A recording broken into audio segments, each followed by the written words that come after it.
What up, Cavs Nation? I'm your host, Ethan Sands, and I'm back with another episode of the Wine and Gold Talk podcast. And with me, per usual, you know him, you love him, Chris Fedor. And Chris, we had to do an emergency podcast on the weekend to get out some information regarding a trade for Isaac Okoro and the Cavs acquiring Lonzo Ball. And I thought our day was almost over, right? I'm over on the softball field playing my weekly game on a Saturday with my computer in hand after rushing to get it on YouTube and all those things with you.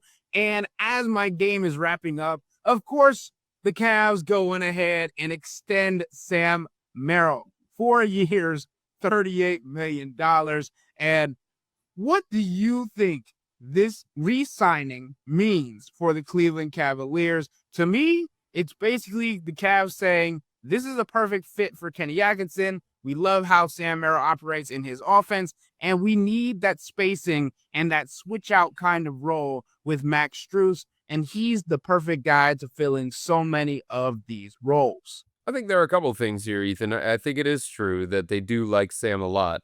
They've invested a lot of time and resources in developing Sam into the player that he has become, a guy who is worth a 4-year, $38 million contract, a guy who is going to have a lot of suitors in the free agency market because he is considered one of the best on-the-ball movers. He's considered one of the best cutters. He's considered one of the most prolific outside shooters, no matter what his shooting percentage says. The attention that he attracts from an opposing defense and his ability to make difficult shots on the move, catch and shoot opportunities, all of those kinds of things. He was going to have a market. There were going to be teams that were interested in Sam. So I do think you have to start with the fact that the Cavs like him. Kenny Atkinson has talked about him throughout the course of his time here. The gravity, the spacing, the movement, the cutting, the shooting. He said he saw him kind of like a Joe Harris type. Joe Harris, a guy that Kenny Atkinson had in his system when he was with the Brooklyn Nets. And what do the Cavs want to do offensively? They want to push the tempo. They want to shoot threes. They want to be one of the most prolific, random, chaotic offenses that there is in the NBA. And Sam Merrill certainly fits that. Beyond all that, this is a guy that the Cavs made the first pick of the G League draft a couple of years ago. So they scouted him. They liked him. I remember having a conversation with somebody in the Cavs front office the day that they did draft Sam Merrill with the number 1 pick and brought him to the Cleveland Charge, and just the excitement that was surrounding that decision, the excitement that was surrounding that pick in a G League draft. I remember telling the person, I was like, hold on. Is he ever going to make it to the NBA? Like, you're excited about the number 1 pick in the G League draft, and then about 5 months later, they bring him up for a 10-day contract, and they quickly give him a standard NBA contract. So their affinity for Sam Merrill goes back a couple of years.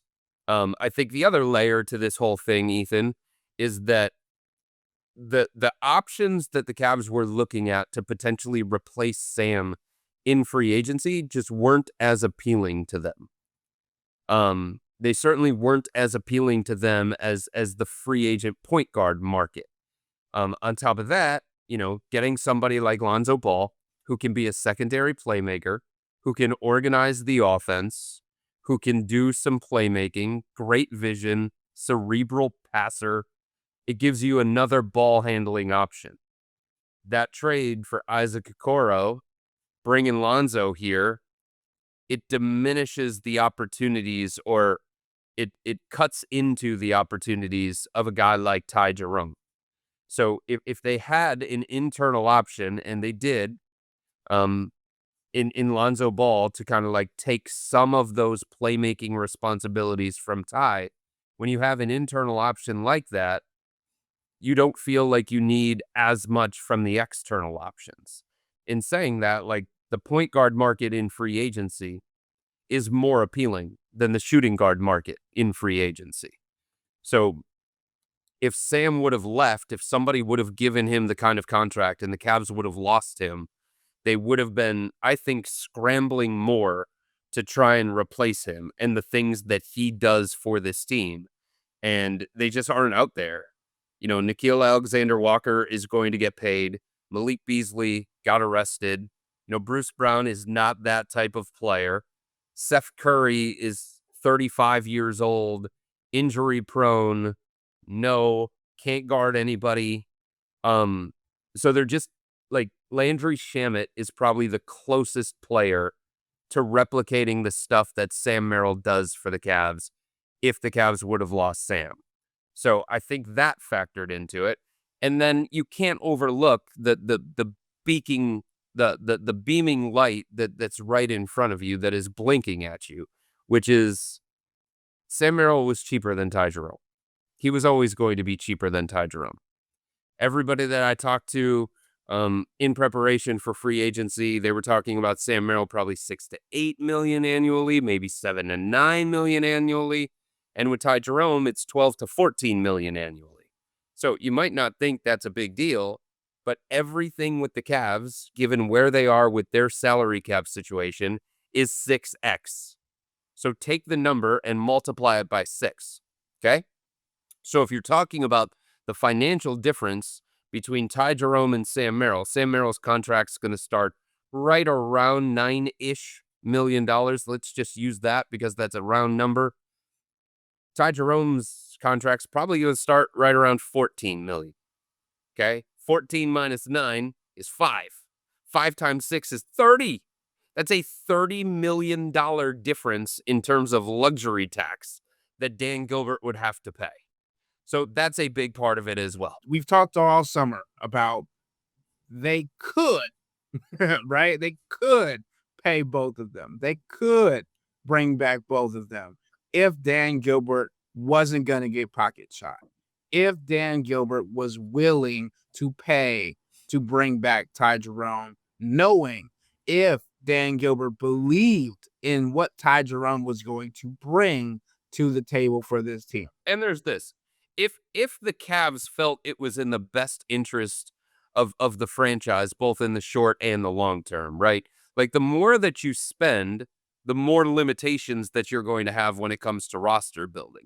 The more that you spend and the deeper into the luxury tax and far above the second apron that you are, the more harsh the penalties are going to be, the more the restrictions are going to be there, staring you in the face, and the harder it's going to be to get out of the second apron. So you can't discount those things either. So, Chris, I wanted to ask you this question point blank, straight up. Do you think the signings of Lonzo Ball and Sam Merrill will usher out the tenure of Ty Jerome with the Cleveland Cavaliers? I do, yes. I think Ty is going to be gone. I think the Cavs got the sense over the last couple of days as free agency has gotten closer and closer and closer, that there were multiple suitors out there for Ty that were going to give him the kind of contract that would have made the Cavs a little bit queasy, both in terms of overall price, in terms of annual salary, and I think in terms of how many years that contract is going to be. So those are two things that the Cavs had to look at when it came to Ty. They could, if they wanted to, they could get to the same kind of number that some of these teams are going to get to when you talk about the mid-level exception. But is that in the best interest of the team? Is that fiscally responsible given the salary cap situation that they're in? So I think there was a number in terms of annual salary where the Cavs were comfortable, just in their general outlook. And I think there were a number of years where the Cavs were comfortable.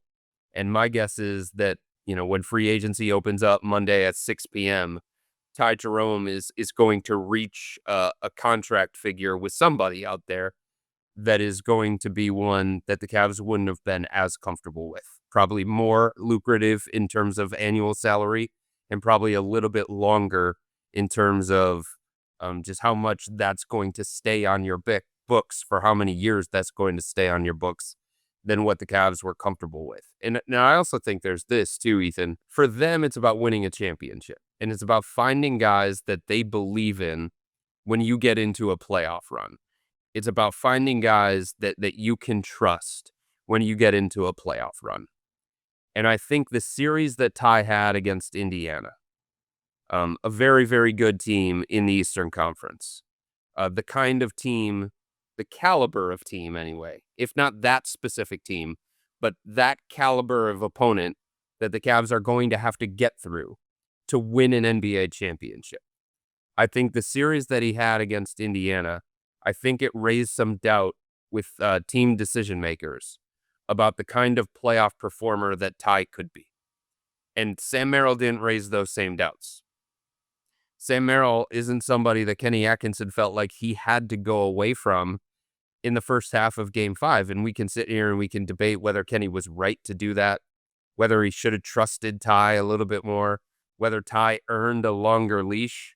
But there were people inside the organization that saw the defensive numbers of Ty Jerome in that series against Indiana, and they were terrified. They were terrified about what that could look like moving into the future.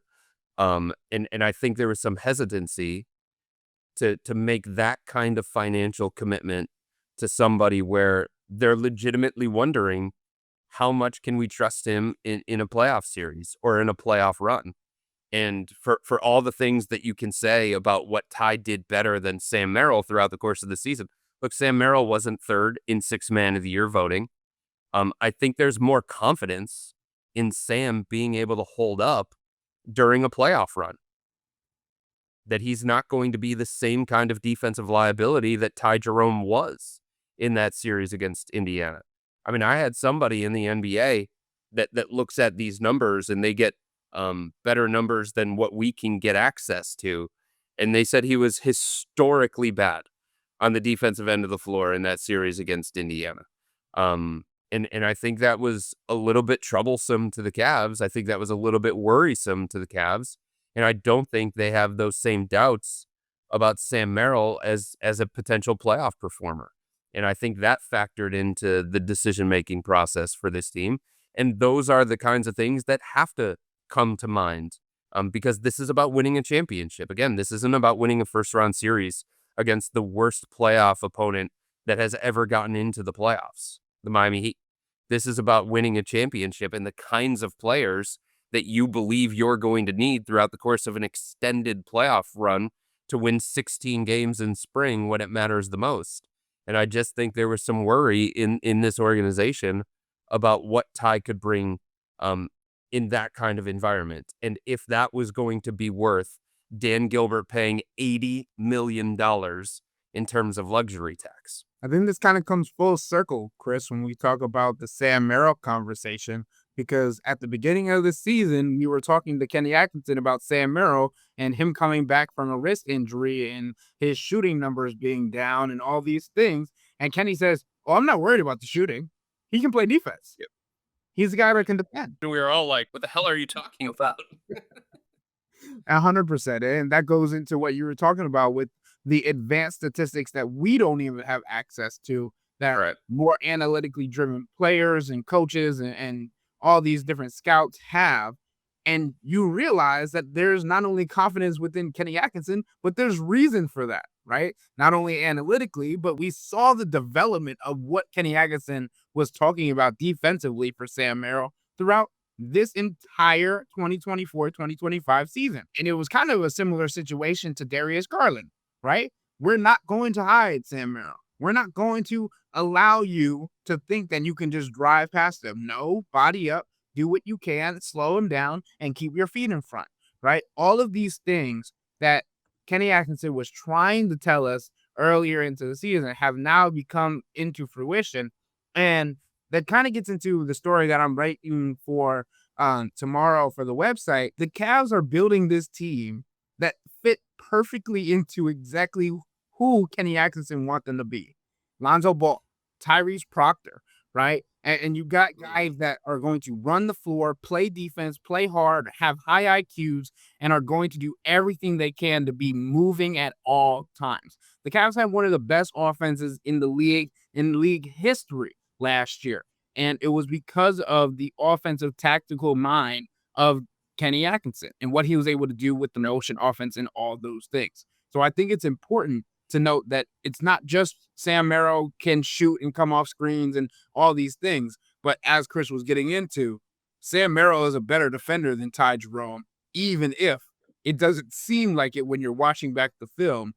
Sam Merrill held his own and has been getting praised by the entire Cavs organization for his growth defensively over the last year. And that is coming from a guy who was the last pick in the draft. Chris, that might be the biggest thing for me here. Sam Merrill was the last pick in the draft, then the first overall pick in the G League draft that you mentioned, and now you're getting a multi-year, multi-million-dollar deal. That is one of the best stories you can have for a player, and the representation of players at the end of the draft that feel like they don't have a chance or might not have as much of a chance as a first rounder to get paid and all these things. We were talking about a once-in-a-lifetime payday for Ty Jerome. Feels like Sam Merrill might have got one, and it doesn't feel like a once-in-a-lifetime thing because he's still trending upwards. So here's the other thing about Ty, and you can't diminish the value that he brought to the Cavs throughout the course of the season. And he was really good in the Miami series as well, so you can't diminish that either. Look, he finished third in Sixth Man of the Year. He was a perfect fit in Kenny Atkinson's system, especially on the offensive end of the floor. His ability to play pick and roll, his ability to stabilize the second unit, his ability to organize the offense, his ability to shoot threes at a high volume too, at such a high percentage. We're talking about somebody who is basically 50, 40, 90 throughout the course of the season for the Cavs.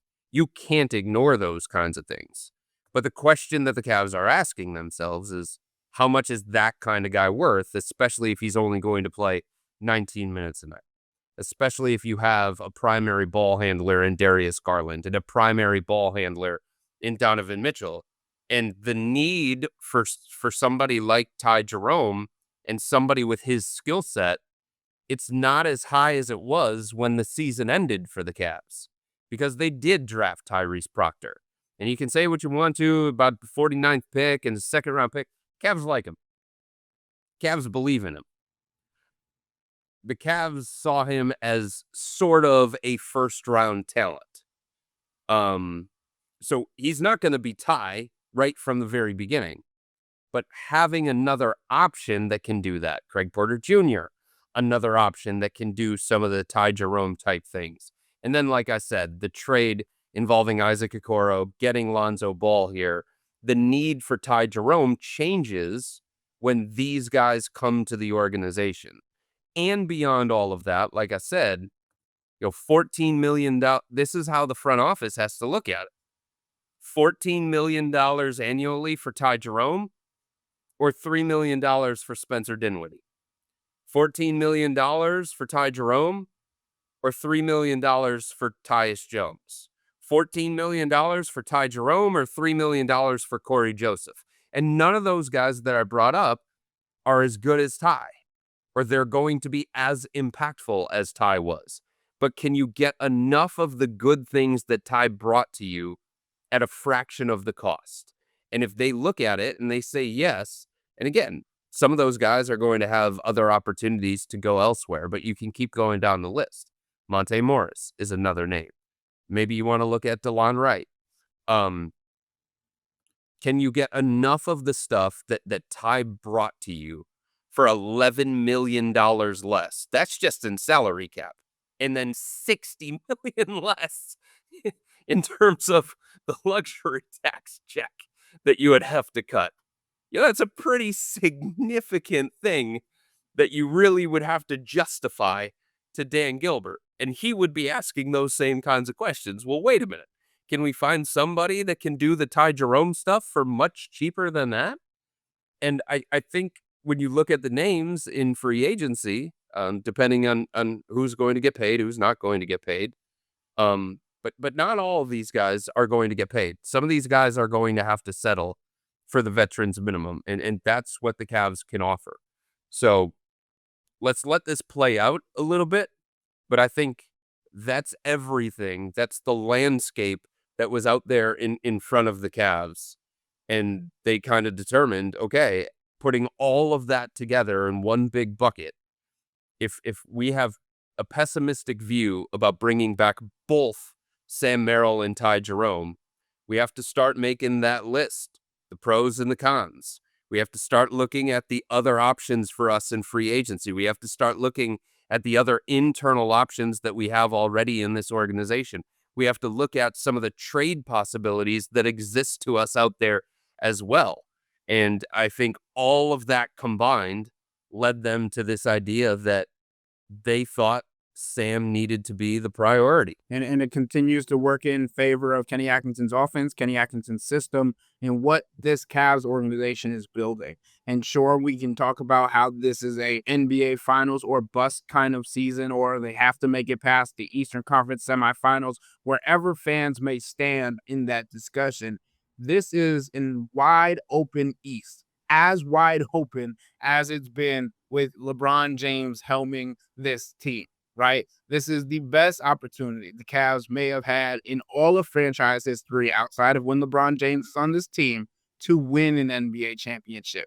And if they feel like Kenny Atkinson's system was missing a tweak here, or missing a player there, or missing one little piece, or needed a little bit of a shift in mindset or direction, they're going to go that way full throttle in what they believe in is going to make this happen for them. That's Dan Gilbert, that's Kobe Altman, that's Kenny Atkinson, that's down to the players.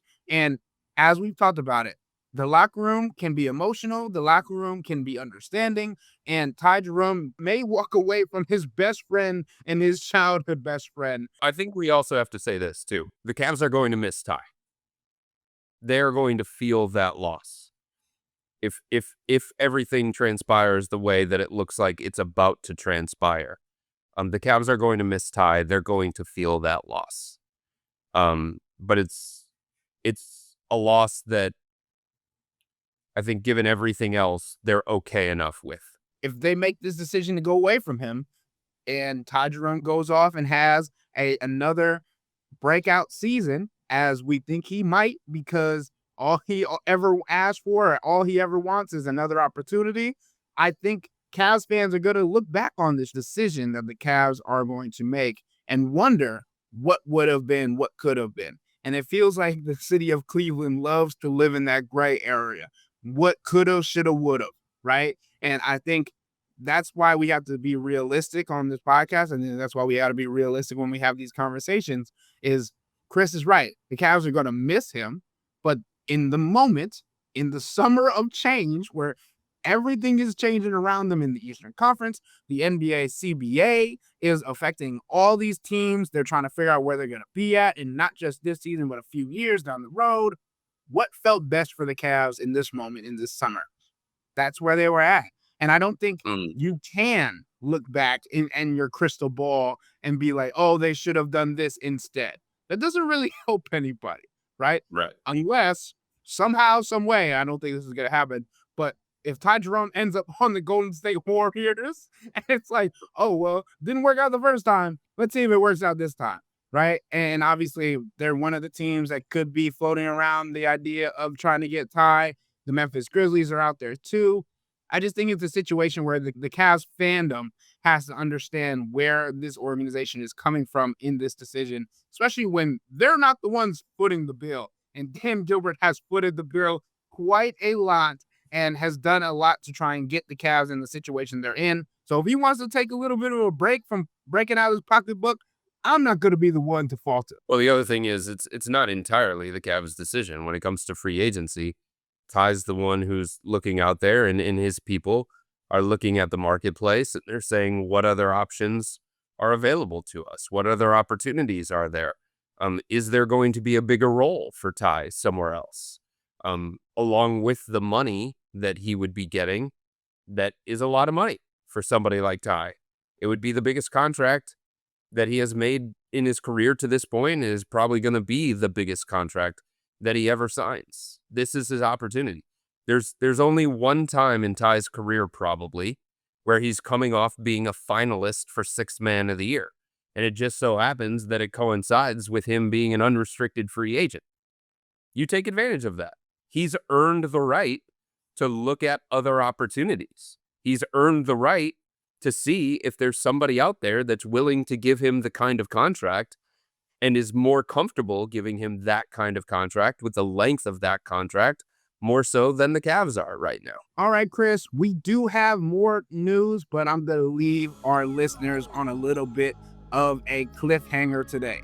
Free agency signings are coming up. The Cavs have or have not tendered contracts. We'll get into all of that in the next podcast. But with all that being said, that'll wrap up today's episode of the Wine and Gold Talk podcast. But remember to become a Cavs insider and interact with Chris, me, and Jimmy by subscribing to Subtext. Sign up for a 14-day free trial or visit cleveland.com/Cavs and click on the blue bar at the top of the page. If you don't like it, that's fine. All you have to do is text the word STOP. It's easy, but we can tell you that the people who sign up stick around because this is the best way to get insider coverage on the Cavs from me, Chris, and Jimmy. This isn't just our podcast, it's your podcast, and the only way to have your voice heard is through Subtext. Y'all be safe.